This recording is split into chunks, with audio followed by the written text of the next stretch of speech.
ये movie demonic possession और एग्जोर्सिज्म के बारे में है और ये एक सच्ची घटना पर आधारित है। इस कहानी की शुरुआत में हमें एक फाउंड फुटेज को दिखाया जाता है। वक्त होता है 30 अक्टूबर सन 1989 का, जहां हम एक औरत की आवाज सुनते हैं जो 911 पर कॉल करके बोलती है कि उसने 3 लोगों को मार डाला है। इससे पहले कि पुलिस और कुछ पूछती, कॉल कट जाता है। कुछ देर बाद ही पुलिस घटना स्थल पर पहुंच जाती है और देखती है कि घर की हालत बहुत ज्यादा खराब है। वहाँ सारा सामान बिखरा हुआ है। पुलिस को वो औरत भी मिल जाती है जिसने फोन किया था। वो औरत बहुत बुरी हालत में होती है। वहाँ पुलिस को 3 लाशें भी मिलती है, जिसमें एक नन और 2 प्रीस्ट होते हैं। पुलिस उस औरत को अरेस्ट कर लेती है। अगले दिन जब ये न्यूज टीवी पर आती है तो एक रिपोर्टर बताता है कि जिसने मर्डर किए हैं उसका नाम मारिया रोजी है। अब उस पर केस चलता है, पर इस सब में कैथोलिक चर्च भी इन्वॉल्व होता है। अगर किसी भूतिया घटना की वजह से मर्डर हुए होते तो इसका सीधा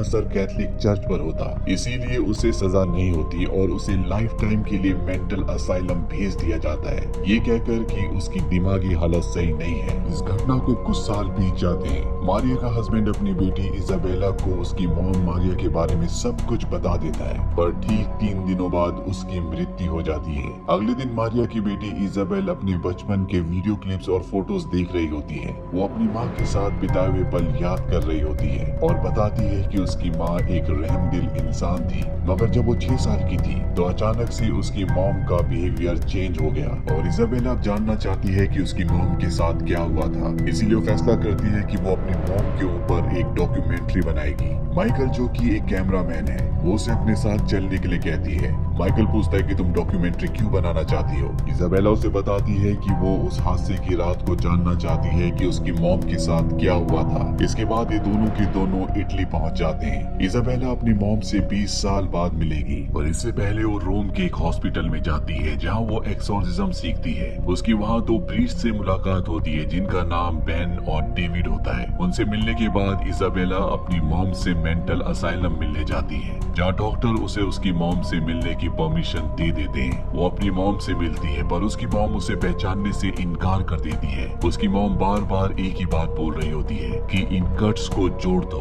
क्योंकि उसके हाथों पर और शरीर के कई जगहों पर क्रॉस के निशान बने होते हैं। अचानक से वो इजाबेल से कहती है कि तुम्हें अपना अबॉर्शन नहीं करवाना चाहिए था। ये सुनकर इजाबेला डर जाती है, क्योंकि ये बात उसके अलावा किसी को भी पता नहीं थी। फिर उसकी मॉम थोड़ी वायलेंट हो जाती है। इजाबेला वहाँ से निकल जाती है। अब वो बेन और डेविड से मिलती है और इन दोनों को सारी बातें बताती है। बेन और डेविड उसे कहते हैं कि तुम्हारी मॉम के ऊपर आत्माओं का साया है, पर अगर तुम एक्सोर्सिज्म जानना चाहती हो तो पहले तुम्हें इसे रियल में देखना होगा। बेन और डेविड चर्च से छुपकर उन लोगों पर एक्सोर्सिज्म करते हैं जिनको कोर्ट मेंटली सिक बोलकर ठुकरा देती है। वो लोग एक घर में जाते हैं जहाँ पर एक लड़की के ऊपर आत्माओं का वास है। ये दोनों उसे मंत्रों से कंट्रोल करने की कोशिश करते हैं, पर तभी वो लड़की इजाबेला को देखकर उसे उसके नाम से बुलाती है। ये सुनकर इजाबेला शॉक्ड हो जाती है, क्योंकि पहले कभी भी वो इस लड़की से नहीं मिली। अब वो लड़की बहुत ज्यादा वायलेंट हो जाती है और इनके ऊपर अटैक कर देती है, पर किसी तरह से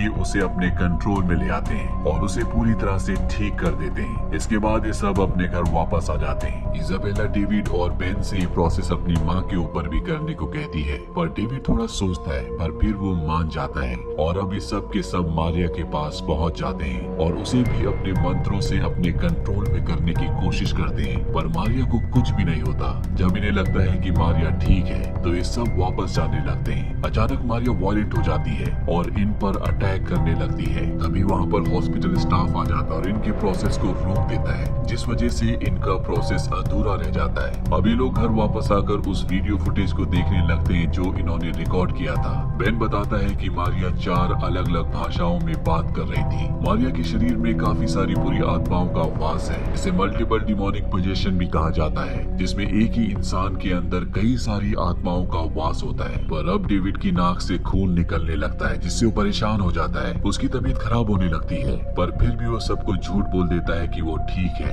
अगले दिन डेविड एक बच्चे को पवित्र करने जाता है। अचानक ही उसका खुद पर कोई भी कंट्रोल नहीं रहता और वो बच्चे को जान से मारने की कोशिश करता है। ये देखकर वहाँ के लोग उससे बच्चे को बचाने लगते हैं। इसके बाद डेविड मौका देखकर वहाँ से भाग जाता है। डेविड सीधा अपने रूम में चला जाता है। कुछ देर बाद सब उसको देखने ऊपर जाते हैं। वहाँ का नजारा देखकर सब डर जाते हैं क्योंकि डेविड के हाथों में सेम वही निशान होते हैं जो कि इजाबेला की मॉम मारिया के हाथों पर बने थे और उसकी हालत भी ठीक मारिया जैसी होती है। इतने में वहाँ पर पुलिस भी आ जाती है क्योंकि डेविड ने जिस बच्चे को मारने की कोशिश की थी उसके माँ बाप ने डेविड के खिलाफ पुलिस में कंप्लेंट कर दी थी। पर इससे पहले कि वो डेविड को पकड़ते, डेविड एक पुलिस वाले की गन छीन लेता है और खुद पर पॉइंट करता है। सब उसे समझाने की कोशिश करते हैं कि वो खुद को शूट ना करे, पर वो नहीं मानता। वो बेन से कहता है कि ये डीमन बहुत ताकतवर है, वो इससे लड़ नहीं सकता और ये कहने के बाद वो खुद को शूट कर देता है। डेविड की मौत के बाद वो डीमन फ्री हो जाता है, इसलिए वो इजाबेला की बॉडी में प्रवेश कर जाता है जिससे इजाबेला की तबीयत खराब होने लगती है और वो बेहोश हो जाती है। ये डीमन इजाबेला की मॉम से डेविड के अंदर आया था और अब डेविड की बॉडी से ये इजाबेला के अंदर प्रवेश कर गया है। बेन माइकल के साथ इजाबेला को हॉस्पिटल ले जाता है जहाँ पर उसका ट्रीटमेंट होता है। कुछ देर बाद इजाबेला के पास एक नर्स आती है, पर इजाबेला जिसके शरीर में डीमन का कब्जा है वो उस नर्स को मार देती है और अब वो वहाँ से भागने की कोशिश करती है, पर डॉक्टर वहाँ पर आ जाता है और उसे नींद का इंजेक्शन लगाकर शांत कर देता है। बेन और माइकल इजाबेला के अंदर से डीमन को निकालने के लिए उसे चर्च लेकर जा रहे होते हैं, पर रास्ते में ही इजाबेला को होश आ जाता है और वो बेन को उसके पास्ट के कुछ थॉट्स के थ्रू डराने लगती है। साथ ही वो माइकल को पकड़कर उसके कान में कुछ कहती है जिससे माइकल पर भी डीमन हावी हो जाता है। अब माइकल कार को और भी स्पीड से चलाना शुरू कर देता है और इनकी कार का एक्सीडेंट हो जाता है जिसमें बेन और माइकल की मौत हो जाती है। पर इजाबेला की डेड बॉडी हमें कहीं भी नहीं दिखती, वो वहाँ पर नहीं होती। आपको क्या लगता है कि इजाबेला कहाँ गई होगी? वो जिंदा है कि नहीं? और अगर वो जिंदा है तो वो आगे क्या करेगी? इस कहानी में कुछ सवाल हैं जैसे डीमन मारिया डेविड इजाबेला और माइकल के अंदर कैसे आई। दरअसल सबसे पहले वो डीमन मारिया के अंदर था, इसीलिए इस कहानी की शुरुआत में उसने 3 लोगों को मार दिया था जिस वजह से उसे मेंटल असाइलम में ले जाया गया था। और मेंटल असाइलम में जब बेन डेविड और इजाबेला मारिया के अंदर से उस डीमन को निकालने की कोशिश कर रहे थे तो डॉक्टर्स की वजह से उनका प्रोसेस पूरा नहीं हुआ था जिससे वो डीमन आजाद हो गया था और इसके बाद वो डेविड के अंदर आ गया। डेविड की मौत के बाद वो इजाबेला के अंदर आ गया और कार में माइकल को भी उसी डीमन ने पजेस्ट किया था जिसकी वजह से वो कार की रफ्तार बढ़ा देता है। कार का एक्सीडेंट हो जाता है जिसमें बेन और माइकल की मृत्यु हो जाती है, पर इजाबेला आज भी आजाद है। तो ये थी पूरी कहानी द डेविल इनसाइड की।